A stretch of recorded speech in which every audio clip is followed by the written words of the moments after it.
Finn actor John Boyega has spoken directly about the racism, especially the anti-black racism, he has seen within the Star Wars franchise and fanbase. Boyega is far from the first to voice issues with anti-black and racist rhetoric within the Star Wars fanbase, especially in response to more recent additions to Star Wars movies and TV shows.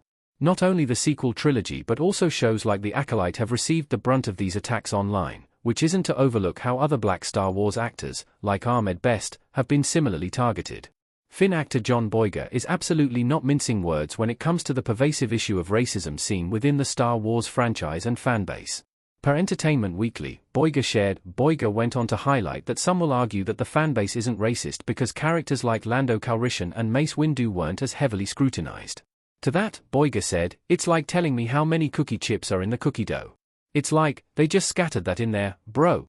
Boyega added, "They're okay with us playing the best friend, but once we touch their heroes, once we lead, once we trailblaze, it's like, oh my god, it's just a bit too much.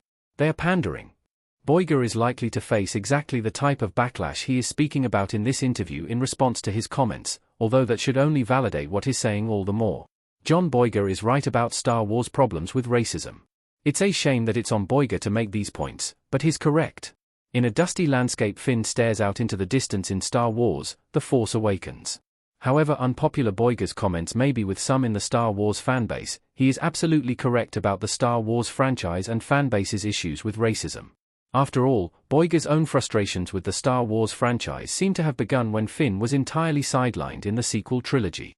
Initially, the marketing and Star Wars: The Force Awakens heavily hinted that Finn was Force-sensitive and would become a Jedi, going so far as to have him wield the iconic Skywalker lightsaber more than once. Yet, Star Wars: The Last Jedi and Star Wars: The Rise of Skywalker saw Finn increasingly pushed to the side, along with other actors of color in the sequels, like Kelly Marie Tran. There will always be those who argue that the actors of color being sidelined was entirely coincidental and/or had nothing to do with race, but that argument has always been flimsy at the very best and entirely disingenuous at the worst, the latter of which I'm much more inclined to believe. As mentioned, this issue hardly began with the sequels. Lucasfilm needs to confront this problem. The franchise can't successfully continue on the path it's currently on. The truth is, Lucasfilm needs a two-pronged approach to this issue.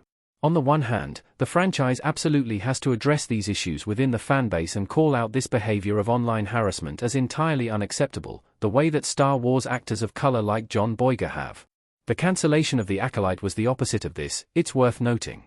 On the other hand, Star Wars has to genuinely embrace actors of color as leads. Even should Lucasfilm do so, it may feel too little too late for some Star Wars actors, perhaps including John Boyega himself. I'm devastated at the prospect that Rey's story might continue without Finn, although I would respect Boyega's decision should he choose to no longer play the role if offered. It's truly a shame in advance to know that these comments are going to spark much of the behavior Boyega is calling out, but Finn actor John Boyega's message about racism within the Star Wars fanbase and franchise is correct nevertheless.